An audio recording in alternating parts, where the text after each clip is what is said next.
Ushawahi kujiuliza ni kwa nini biashara ya mtandao nchini Tanzania mara nyingi imekuwa ikihusishwa na utapeli? Ni kwa nini biashara ya mtandao nchini Tanzania imekuwa ni biashara ambayo inatengeneza vijana wengi ambao wanakuja kuonekana au kujikuta kwenye hatia ya kutapeliwa? Ushawahi kujiuliza ni kwa nini? Na ni kwa nini biashara ya mtandao nchini Tanzania imewaacha watu wengi sana wakilalamika na kuona kwamba ni utapeli? Ushawahi kujiuliza ni kwa nini? Sasa nisikilize nikwambie kitu kimoja.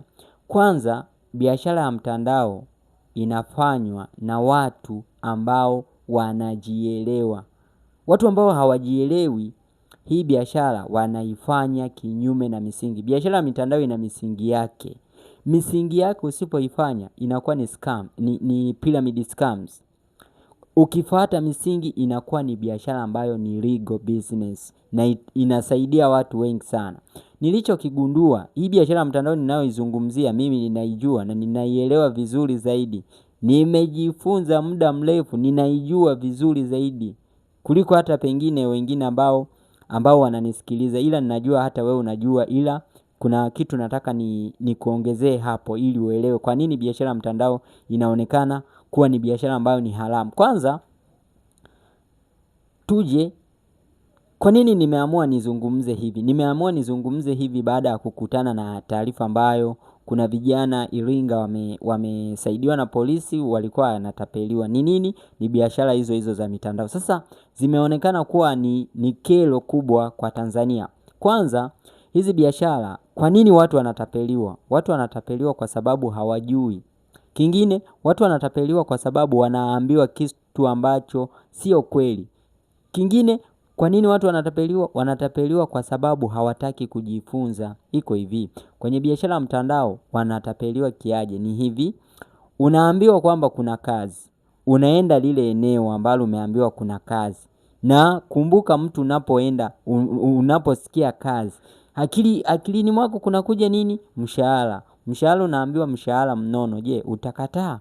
Hauwezi kukataa. Kama nyumbani upo umekaa hauingizi chochote, lazima uende kwenye hiyo kazi. Kwa hiyo watu wengi ndio wanatapeliwa kwa namna hiyo. Na unapofika pale, lazima akili pia ufundishwe vitu ambavyo vitakubadilisha wewe kufikiria.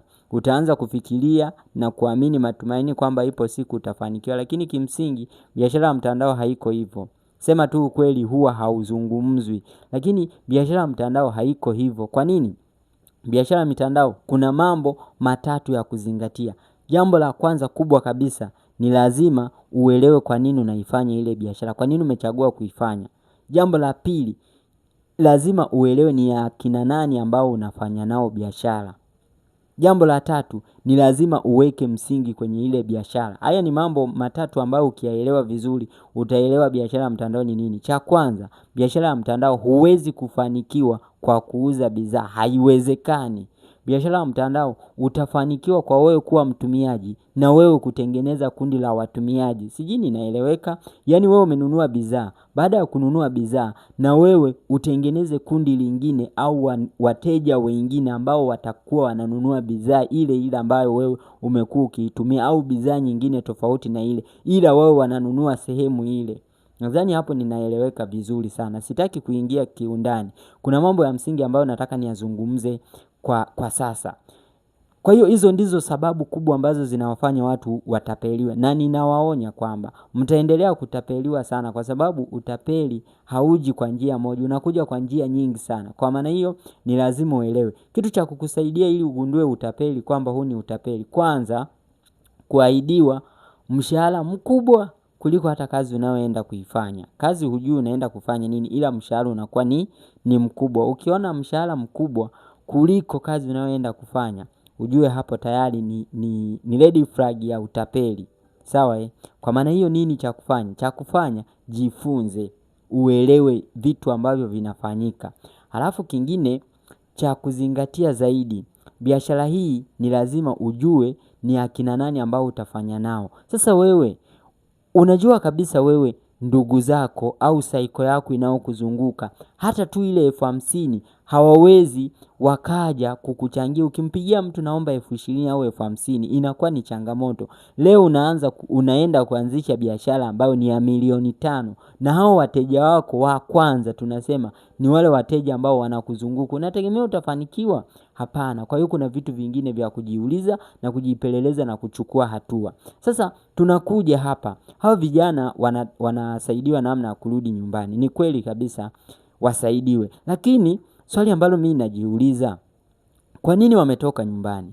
Wametoka nyumbani kwa sababu ya kazi hawajapata. Maana yake hao vijana wako tayari kufanya kazi, ila kazi ndio changamoto. Sasa ni nini ambacho ninataka kuongea? Ninachotaka kuongea ni kwamba hapa Tanzania, nchini kwangu, ajira ni changamoto kubwa sana. Ajira hazipatikani kiurahisi. Kwa maana hiyo nini sasa ambacho ninataka kusema ni kwamba ninaiomba serikali, kama vile ambavyo inawekeza kwenye michezo na utamaduni, iwekeze pia hata kwenye kilimo. Kwa nini nasema kwenye kilimo? Kwenye kilimo mimi nilijifunza na nilifundishwa na walimu wangu. Ninakumbuka kwamba uti wa mgongo wa uchumi wa Tanzania ni kilimo. Manake uti wa mgongo ukiwa na hitilafu, huwezi kukaa, huwezi kutembea, yani huwezi kufanya chochote. Kwa maana hiyo, hebu turudini kwenye uti wa mgongo wa uchumi wa Tanzania. Tuone kama hatutatatua hii kero ya ukosefu wa ajira. Kinachokatisha tamaa kwenye kilimo ni kwamba, yani mimi ninalima, halafu kunakuwa na watu wengine ambao wananipangia bei. Hicho ni kitu cha kwanza kinakatisha tamaa sana. Halafu kingine, serikali isaidie vijana ambao wako tayari kwa ajili ya kuendesha kilimo, iwafadhili, iwapatie dhana mbalimbali kwa ajili ya kilimo, ambapo pia itawawekea utaratibu mzuri kwa ajili ya wao kurudisha, na hao vijana watawaajiri pia vijana wengine. Kilimo cha sasa sio kama cha miaka ya 90. Maana yake ni nini? Serikali iwafadhili, inunua hata mapawatila, matrekta. Mapawatila yanatosha kwa sababu ni kilimo kidogo, yanatosha, isaidie vijana wapate. Alafu kingine, mashamba serikali yatoe, kwa sababu mimi ni Mtanzania na wale ni Watanzania. Iweje tena mtu akitaka shamba lazima anunue? Huyo anayemuuzia shamba yeye amelipata wapi? Na huyo aliyemuuzia shamba na yeye alilipata kwa nani? Si Tanzania ni ya Watanzania. Kama Tanzania ni ya Watanzania, kwa nini tunauziana mashamba? Sio kwamba mtu akitaka kulima analima shamba, akivuna hivyo anauza. Sasa kwa nini anunue? Serikali isaidie hapo. Na hii ndio njia sahihi kabisa, njia rahisi ambayo itasaidia kuondoa yani kupunguza tatizo la ajira nchini Tanzania. Na sio vijana hao kuwarudisha nyumbani halafu wakose nini cha kufanya. Hayo ni maoni yangu ambayo mimi nimeyatoa.